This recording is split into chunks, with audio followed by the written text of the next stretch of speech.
I've had so many cups of tea this morning, up in Grafton Underwood with my husband Colin, that I'm sick to death of tea. But could you warm me up some milk? I can't drink cold milk in coffee. It gives me indigestion. And then my daughter Bridget will have... Grrr! Why do parents do this? Why? Is it desperate mature person's plea for attention and importance?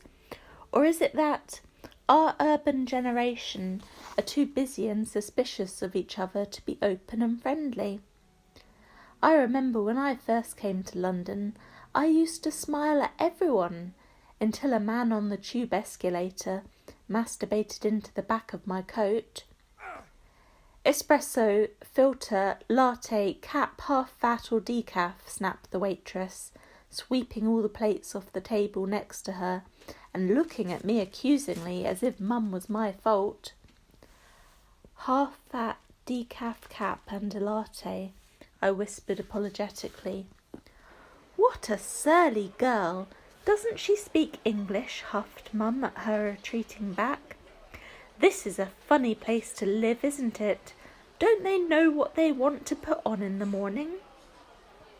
I followed her gaze to the fashionable Trustafarian girls at the next table.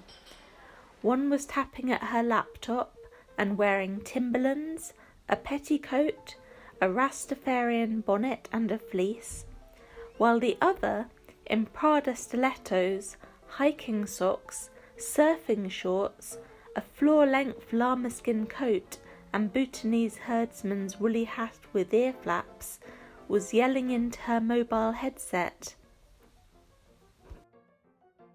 I mean, he said if he found me smoking skunk again, he'd take away the flat.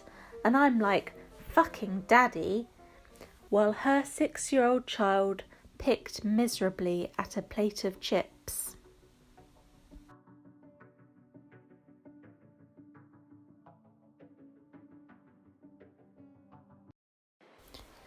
Is that girl talking to herself with that language? Said Mum.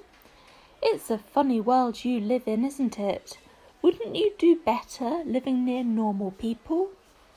They are normal people, I said furiously, nodding in illustration out at the street, where, unfortunately, a nun in a brown habit was pushing 2 babies along in the pram. You see, this is why you get yourself all mixed up. I don't get myself mixed up. Yes, you do, she said. Anyway, how's it going with Mark?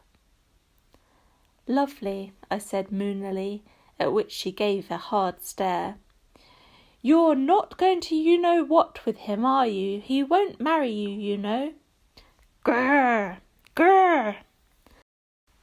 No sooner have I started going out with the man she's been trying to force me onto for 18 months. Malcolm and Elaine's son, darling, divorced, terribly lonely and rich. Then I feel like I'm running some kind of territorial army obstacle course, scrambling over walls and nets to bring her home a big silver cup with a bow on. You know what they say afterwards, she was going on. Oh, she was easy meat. I mean, when Merle Robertshaw started going out with Percival, her mother said, make sure he keeps that thing just for weeing with. Mother, I protested. I mean, it was a bit rich coming from her.